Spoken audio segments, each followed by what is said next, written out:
Hey, thanks very much for joining. Well, I did it. I bought a new project. It's a Go Devil mini bike from 1964, made by a company called Fuji-Motors out of Japan. And this mini bike was marketed to folks that own small airplanes and for camping and for other uses where you could just pack up a folding mini bike to use for scooting around. And this one these are the pictures of it in the shape that I've got it, and it's terrible. As you can see, no real seat, just a baseball seat, or baseball base, I should say, attached to it for a seat. There's some pictures of it in my garage, and I'm in the process of starting to take it apart, which you'll see a little bit later in a video. But it's a really super cool thing. I think the whole concept of a folding mini bike is really just crazy. When fully assembled, it's supposed to weigh 70 pounds, so quite manageable. And what I'm hopeful to do is to restore this thing. So we'll see how that goes, and that's what these videos are going to be about. This is part one. So this is not it. This is pictures of what it will look like if ever I restore it, but that's it folded up. You can see folded up with the seat lifted. And this is, the next photo here is kind of how it's going to look, hopefully, when I get it restored. That's kind of the dream anyways. Don't know if that's going to happen. There's obviously a long way to go to get that to happen, but that is the plan. So anyways, wish me luck on this one. Should be kind of fun, and we'll see how she goes. Okay, finally figured out how to get the back swing arm out. The way you do it, and actually maybe the better way to talk about is how to reassemble it. This pin here needs to get pulled, or in this case, I need to pull it out. But to reassemble it, of course, I need to push it back through here.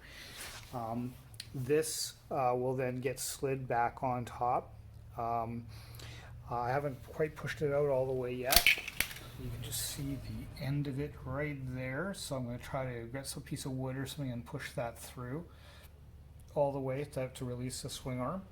But I wanted to make this video to make it kind of clear how to do that. Once it's all, the pin is back through and you've got the pulley back on, then you want to put the washer on and then screw this on. And interestingly, it is just normal thread on that. I thought it might be reverse thread, but it's just normal thread on that, and that gets threaded back on using a 17mm wrench.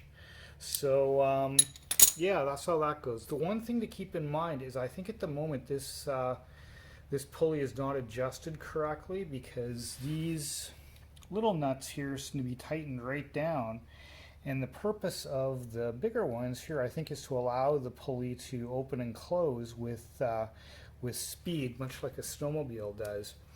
So I'm pretty sure that this needs to be adjusted.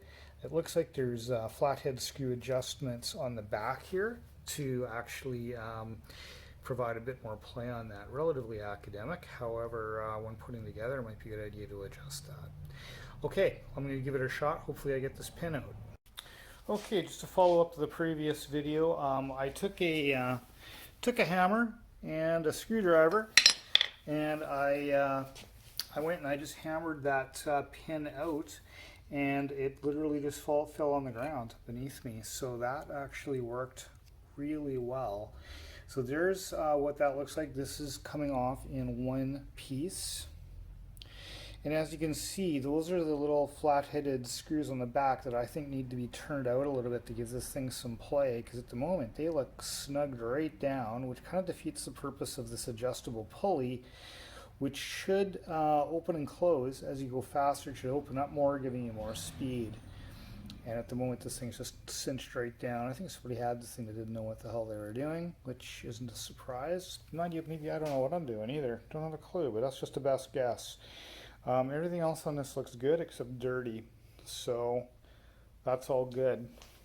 This piece here, on the other hand, which does thread on with normal thread, is definitely bent and screwed up, so you're going to need to straighten that out and then yeah, paint and yada yada, whatever you want to do with it. So, okay, I think that's enough information to enable getting this thing back together at some point, hopefully.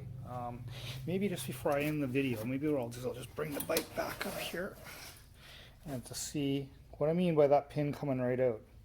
So that's where it's going to have to go back together again. You're going to be putting the swing arm in there, putting the pin in, and then pushing it through, onto the pulley, and then eventually screwing on the cover plate. So that's how that goes.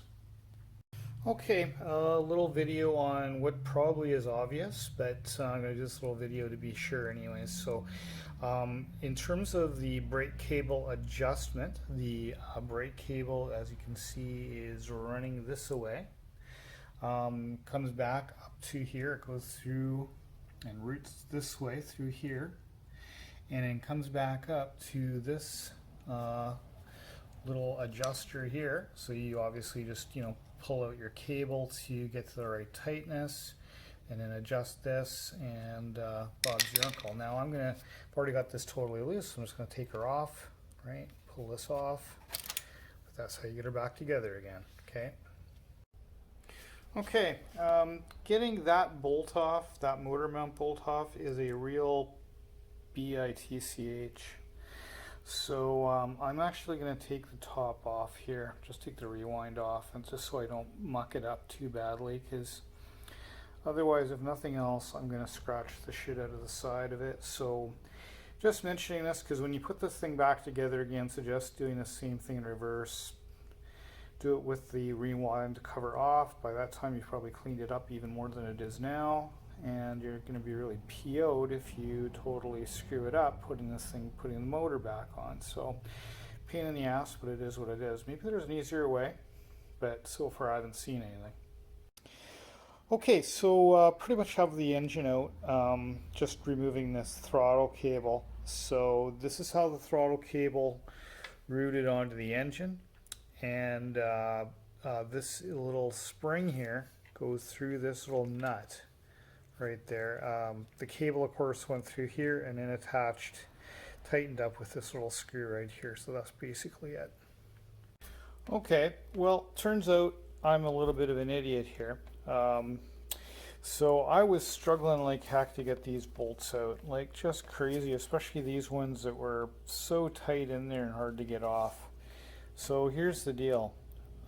You take the engine off by removing those 4 bolts. I'm such an idiot.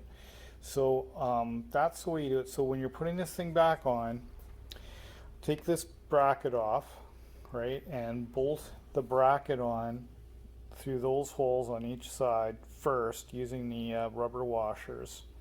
Then take the engine and bolt the engine back on. Simple as fudge. Oh, okay, well, at least we learned something today, so I guess that's good. But that is an important pro tip to get this thing back on there. So, okay. Yeah, definitely do not try to get this back on the way that you took it off. Does not work. Put the bracket on first, then bolt the engine to the bracket. Simple. Okay, so that concludes the end of part 1 of this video. It's definitely a bit disjointed. I had never really intended to share these little clips. I was making them to try to instruct myself on how to put this thing back together again, but thought, oh, what the heck, I'll put it together as a video. So anyways, really appreciate you joining, and if you can, please like and subscribe. Really appreciate it.